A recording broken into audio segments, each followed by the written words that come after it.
যুক্তরাষ্ট্রের প্রেসিডেন্ট হিসেবে দ্বিতীয়বার ক্ষমতায় ফেরার পর থেকেই রাশিয়া ইউক্রেন যুদ্ধকে ঘিরে ডোনাল্ড ট্রাম্পের অবস্থান নিয়ে বিতর্ক বাড়ছে। জাতিসংঘে বারবার রাশিয়ার পক্ষে অবস্থান নেওয়া, ইউক্রেনের প্রেসিডেন্ট জেলেনস্কিকে সমালোচনা করা এবং যুদ্ধ জেতার সম্ভাবনা নেই বলে মন্তব্য, সব মিলিয়ে ট্রাম্পকে ঘিরে এক ধরনের কূটনৈতিক ধাঁধা তৈরি হয়েছে। এই প্রেক্ষাপটে বিশেষজ্ঞরা প্রথমে ভেবেছিলেন রাশিয়ার ঘনিষ্ঠ মিত্র ভারতকে নিয়ে ট্রাম্পের সমস্যা হওয়ার কথা নয়, কিন্তু গত 5 মাসে চিত্র বদলেছে। বিশেষ করে রাশিয়া থেকে ভারতের জ্বালানি আমদানি ও প্রতিরক্ষা সহযোগিতা ট্রাম্পকে ক্ষুব্ধ করেছে। এরই ধারাবাহিকতায় তিনি ভারতের পণ্যের ওপর শুল্ক দ্বিগুণ করে 50% উন্নীত করার ঘোষণা দেন। তবে রাশিয়ার নিরাপত্তা পরিষদের উপদেষ্টা অ্যান্ড্রু সুশেনসব মনে করেন বিষয়টি শুধু তেলের কারণে নয়।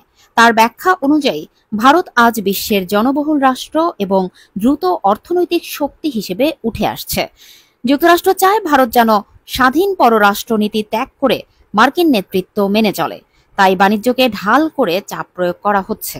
তবে এর সাফল্য হবে না বলেও মত দিয়েছেন তিনি। এর আগে ব্রাজিল সহ একাধিক দেশের ক্ষেত্রে ট্রাম্প একই কৌশল নিয়েছিলেন। প্রথমে চাপ সৃষ্টি, পরে ব্যর্থ হলে নিজের জয় ঘোষণা করে আগের সিদ্ধান্ত নীরবে পাল্টে দেওয়া। এটাই ট্রাম্পের কূটনৈতিক কৌশল বলে অভিহিত করেছেন বিশ্লেষকরা। অন্যদিকে সাবেক ব্রিটিশ রাষ্ট্রদূত লেই টার্নার মনে করেন শুল্ক সিদ্ধান্তের সঙ্গে আসন্ন পুতিন ট্রাম্প বৈঠকের সরাসরি সম্পর্ক রয়েছে। 15 আগস্ট বৈঠকের আগে ভারতকে চাপের মুখে রাখাই মূল লক্ষ্য, কারণ ভারত ছাড়া অন্য কোনো দেশকে রাশিয়া থেকে তেল কেনার জন্য নিশানা করা হয়নি।